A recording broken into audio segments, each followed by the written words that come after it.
Olá, dando continuidade ao estudo do Reino dos Céus, neste vídeo vamos examinar Mateus capítulo 5, versículo 3 e Mateus capítulo 5, versículo 10, que é onde surge a frase Reino dos Céus.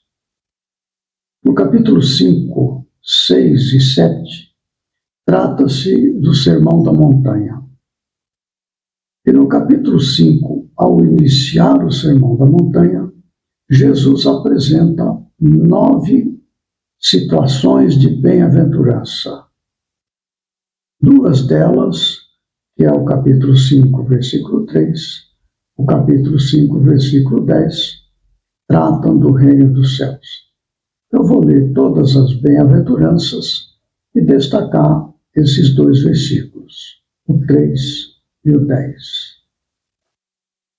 E Jesus, vendo a multidão, subiu ao monte.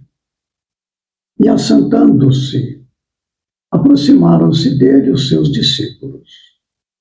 E, abrindo a sua boca, os ensinava, dizendo: Bem-aventurados os pobres de espírito, porque deles é o reino dos céus. Bem-aventurados os que choram, porque eles serão consolados. Bem-aventurados os brandos, porque eles herdarão a terra. Bem-aventurados os que têm fome e sede de justiça, porque eles serão saciados. Bem-aventurados os misericordiosos, porque eles alcançarão misericórdia. Bem-aventurados os puros de coração, porque eles verão a Deus. Bem-aventurados os pacíficos, porque eles serão chamados filhos de Deus. Bem-aventurados os que sofrem perseguição por amor da justiça, porque deles é o reino dos céus. Bem-aventurados sois vós, quando vos injuriarem e perseguirem, e mentindo, disserem todo mal contra vós, por minha causa. Exultai e alegrai-vos, porque é grande o vosso galardão nos céus, porque assim perseguiram os profetas que foram antes de vós. Gostaria de, antes de comentar o versículo 3 e o 10, fazer um comentário a respeito do reino dos céus. Nós somos espírito, e como espírito, estamos em comunhão permanente com Deus. Este é um estado de pureza, sem qualquer mácula de maldade, de egoísmo, de orgulho, de vaidade e todas estas coisas que, neste mundo, estando encarnados, sentimos atração. O espírito em si não sente essa atração, vive num estado de perfeita comunhão com Deus, conforme a evolução de cada um de nós. A este estado do espírito em permanente comunhão com Deus é um estado celestial. Então, o que acontece? Estando encarnados, nós somos atraídos por questões materiais, derivadas do orgulho, do egoísmo, da vaidade, da indiferença, todos estes impulsos que nos afastam do mandamento maior. Amar a Deus sobre todas as coisas e ao próximo como a si mesmo. Nós vamos verificar que as 9 bem-aventuranças, elas tratam exatamente disso, do amor a Deus e do amor ao próximo. Jesus detalha qual é o comportamento que nós devemos ter para estar em comunhão com Deus e assim superarmos os arrastamentos do mundo. Quais destas orientações, quais os comportamentos que nos aproximam do próximo? Nós entremos em comunhão com o próximo. Próximo como espírito. Amar a Deus sobre todas as coisas, amar o próximo como a si mesmo. As bem-aventuranças, podemos verificar todas elas. Os pobres de espírito são aspectos de humildade.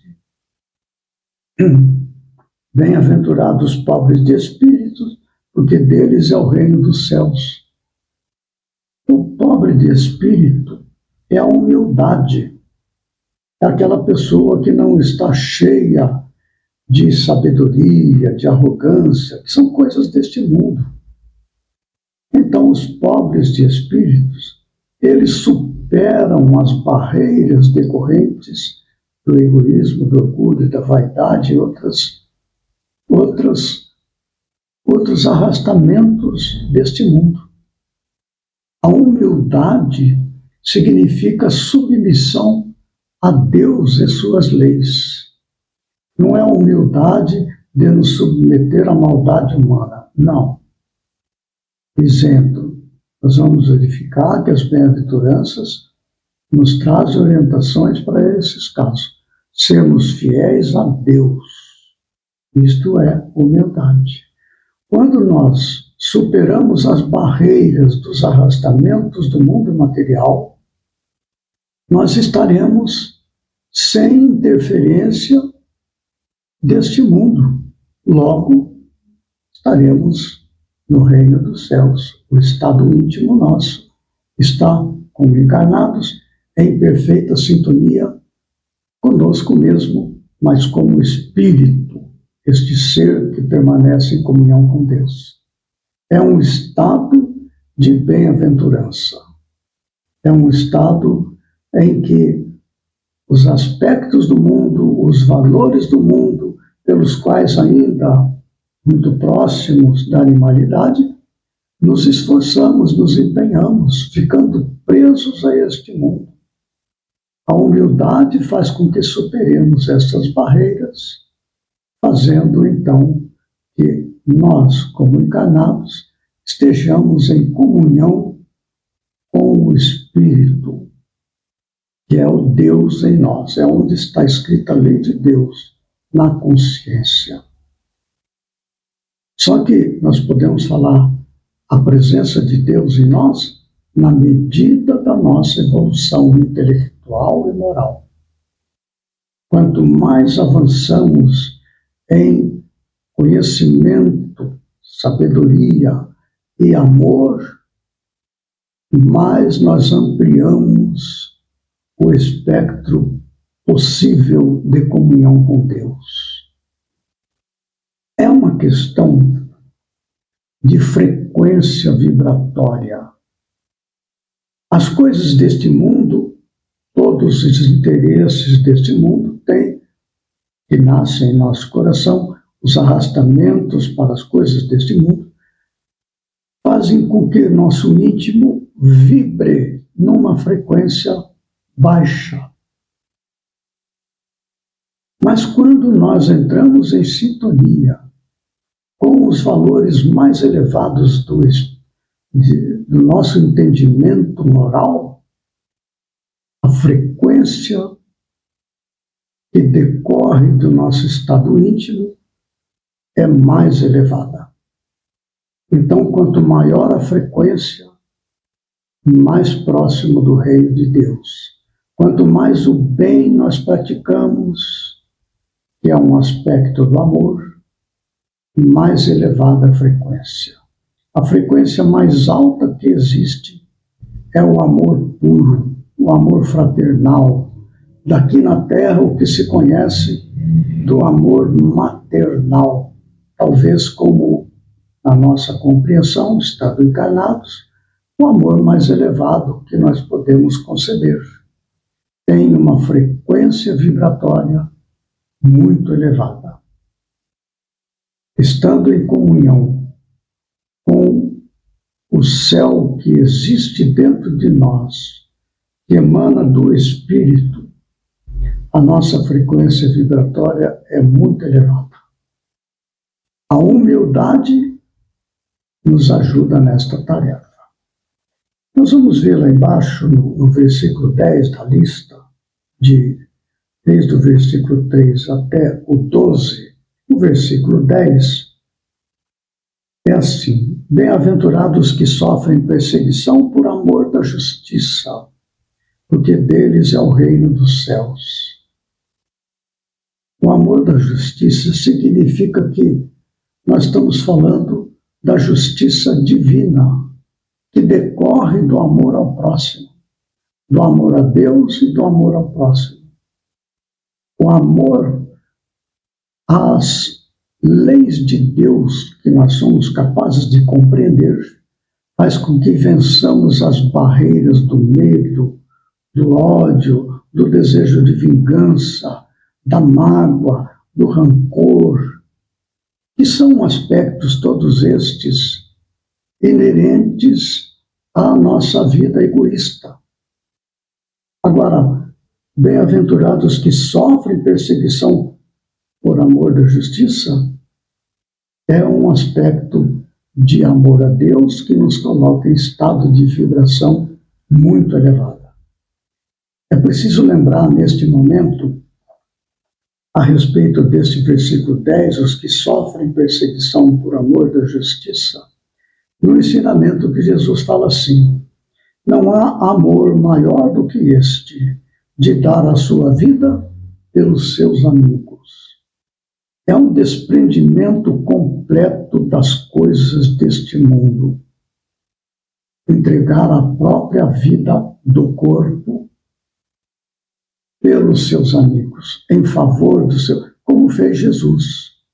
Não é entregar a vida do corpo dizendo artificialmente que é pelos nossos amigos. Não, não é isso. É algo muito mais profundo, porque se trata do desprendimento da vida por amor. Amor verdadeiro, não é a paixão sensual ou estas que nós muitas vezes confundimos na terra. Então, quando, por amor da justiça, a justiça divina, em favor do próximo, não é? Isso nos lembra também um pouco o óbolo da viúva. Quando Jesus estava com os seus discípulos ali no templo, observando as moedas que se lançavam no gasofilácio, que era ali um recipiente onde as pessoas colocavam ali os seus donativos, né, as suas ofertas para o templo. Alguns colocavam grandes quantidades, não é? Aquilo chamava a atenção das pessoas, tudo mais. Aí chegou uma pobre viúva, para que ninguém dava importância, e ela colocou ali 2 moedinhas, muito pequenas, de pouquíssimo valor.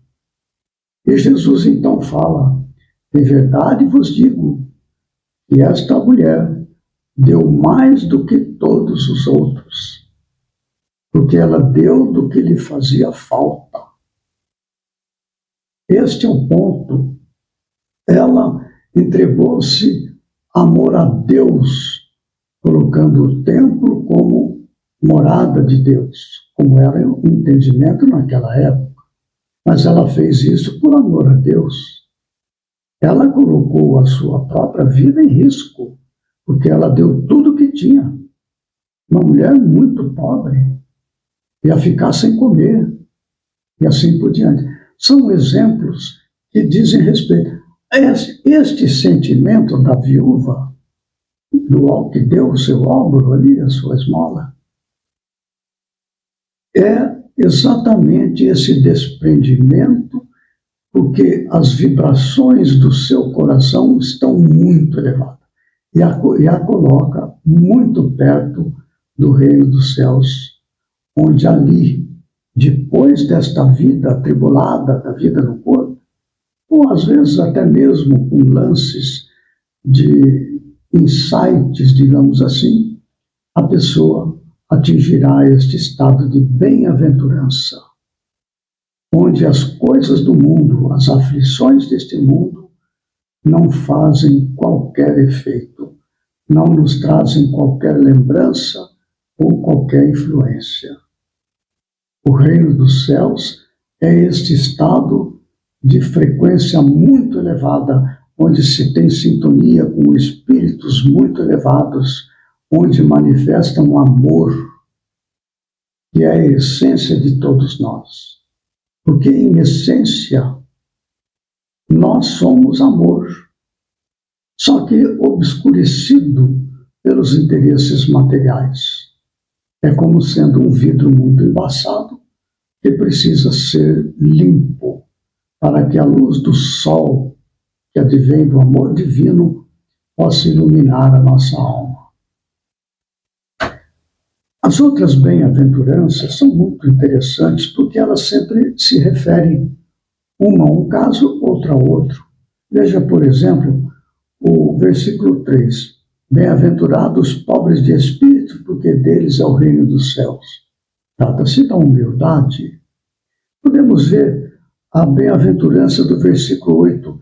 Bem-aventurados os puros de coração, porque eles verão a Deus. Aqui está falando de amor. Pureza de coração é amor. Consideração pelo próximo, né? Benevolência, indulgência, perdão das ofensas, que são elementos da caridade. Bem-aventurados os puros de coração, porque verão a Deus. Humildade, amor. E esse versículo 10, bem-aventurados que sofrem perseguição por amor da justiça, porque deles é o reino dos céus, é o amor à verdade. Humildade, amor e verdade são elementos que nós encontramos na base destes ensinamentos de Jesus. Todos eles tiram obstáculos íntimos de natureza moral, de natureza psíquica, como o medo, o apego, os desejos, os anseios, todos estes sentimentos de natureza humana, mundana, digamos assim, que são obstáculos que nos impedem de vivenciar este estado, que é o estado de bem-aventurança que nós alcançamos na comunhão entre a personalidade e o espírito. Muito bem. No próximo vídeo, prosseguiremos no estudo do Reino dos Céus, examinando outros aspectos que nos cabem aplicar a nós mesmos para superar os impedimentos para a bem-aventurança do Reino dos Céus. Nós vamos examinar Mateus capítulo 5, versículo 19 e 5, versículo 20. Observa, capítulo 5, 6 e 7 são capítulos do Sermão da Montanha. Então, até lá, que Jesus nos ampare e fortaleça.